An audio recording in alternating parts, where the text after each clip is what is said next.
നമസ്കാരം. ലോക്സഭാ തെരഞ്ഞെടുപ്പിന്റെ 6ാം ഘട്ടം പുരോഗമിച്ചുകൊണ്ടിരിക്കുകയാണ്. 58 മണ്ഡലങ്ങളാണ് ഇന്ന് വിധി എഴുതുന്നത്. 6ാം ഘട്ടത്തിൽ അഭിമാന പോരാട്ടം നടക്കുന്നത് രാജ്യത്തെ 5 മണ്ഡലങ്ങളിലാണ് എന്ന് ഉറപ്പിച്ച് പറയാൻ സാധിക്കും. ഇതിൽ ആദ്യത്തെ മണ്ഡലം നോർത്ത് ഈസ്റ്റ് ദില്ലിയാണ്. മനോജ് തിവാരി വേഴ്സസ് കനയ്യകുമാർ പോരാട്ടം നടക്കുന്നയിടം. 6ാം ഘട്ടത്തിൽ ഏറ്റവും അധികം ശ്രദ്ധേയമായ മത്സരം നടക്കുന്ന ഒരു മണ്ഡലം എന്ന് തന്നെ നമുക്ക് നോർത്ത് ഈസ്റ്റ് ദില്ലിയെ വിശേഷിപ്പിക്കാൻ സാധിക്കും. JNUവിൽ തിളങ്ങിയ കനയ്യകുമാറിന് മനോജ് തിവാരിയെ അട്ടിമറിക്കാൻ സാധിക്കുകയാണെങ്കിൽ അത് ദേശീയ തലത്തിൽ തന്നെ വളരെയധികം ശ്രദ്ധ നേടുമെന്ന് മാത്രമല്ല, കനയ്യകുമാർ എന്നുള്ള ഒരു യുവരാജാവിന്റെ ഉദയത്തിന് കൂടിയായിരിക്കും അത് സാക്ഷ്യം വഹിക്കാൻ പോകുക. AAP സഖ്യവും കോൺഗ്രസിന്റെ പ്രതീക്ഷ വർദ്ധിപ്പിക്കുന്നുണ്ട്. അതേസമയം തന്നെ കനയ്യകുമാറിന് ടിക്കറ്റ് നൽകിയതിൽ കോൺഗ്രസിനുള്ളിൽ തന്നെ ആഭ്യന്തര കലഹം വളരെ ശക്തമാണ്. മണ്ഡലത്തിൽ മനോജ് തിവാരിക്കുള്ള വലിയ സ്വാധീനമാണ് BJPയെ മുന്നോട്ട് നയിക്കുന്നത്. രണ്ടാമത്തെ മണ്ഡലം ഒഡീഷയിലെ പുരിയാണ്. ശക്തമായ ത്രികോണ മത്സരം നടക്കുന്ന മണ്ഡലം കൂടിയാണ്.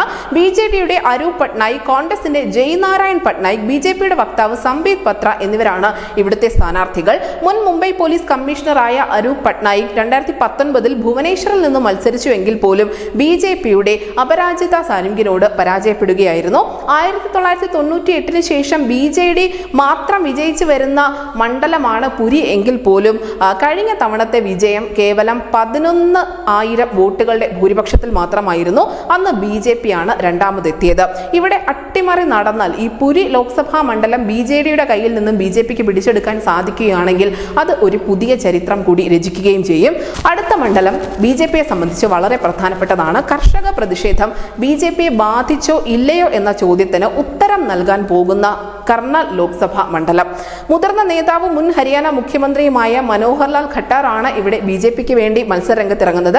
ദിവ്യാൻഷു ബുദ്ധിരാജ എന്ന ജനകീയ നേതാവിനെയാണ് കോൺഗ്രസ് ഇത്തവണ കർണാലിൽ മത്സരത്തിനിറക്കിയിരിക്കുന്നത്.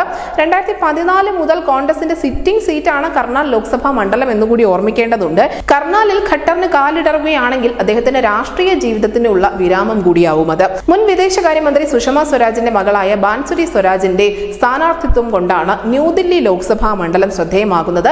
2019 2.5 ലക്ഷം വോട്ടിന്റെ വലിയ വിജയം നേടിക്കൊണ്ടാണ് മീനാക്ഷി ലേഖി അവിടെ ഇടം പിടിച്ചത്. ഇത്തവണ മീനാക്ഷി ലേഖിക്ക് സീറ്റ് നൽകാതെയാണ് BJP ബാൻസുരിയെ തെരഞ്ഞെടുത്തിരിക്കുന്നത്.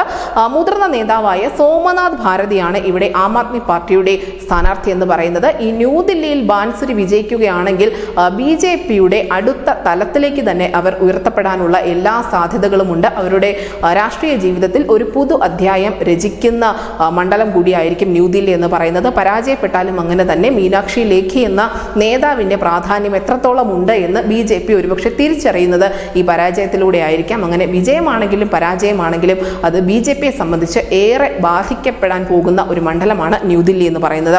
അടുത്തത് ഒഡീഷയിലെ സാമ്പൽപുരിയാണ്. അവിടെ കേന്ദ്രമന്ത്രി ധർമ്മേന്ദ്ര പ്രധാനും BJD സംഘടനാ സെക്രട്ടറിയും നവീൻ പട്നായിക്കിന്റെ ഏറ്റവും അടുത്ത വിശ്വസ്തനുമായ പ്രണബ് പ്രകാശ് ദാസും തമ്മിലാണ് പോരാട്ടം നടക്കുന്നത്. 2019 BJP വിജയിച്ച മണ്ഡലമാണ് ഇതെങ്കിൽ പോലും വെറും 9,000 വോട്ടുകളുടെ ഭൂരിപക്ഷം മാത്രമേ ഉണ്ടായിരുന്നുള്ളൂ. 2014 BJDയും 2009 കോൺഗ്രസും വിജയിച്ച മണ്ഡലം കൂടിയാണിത്.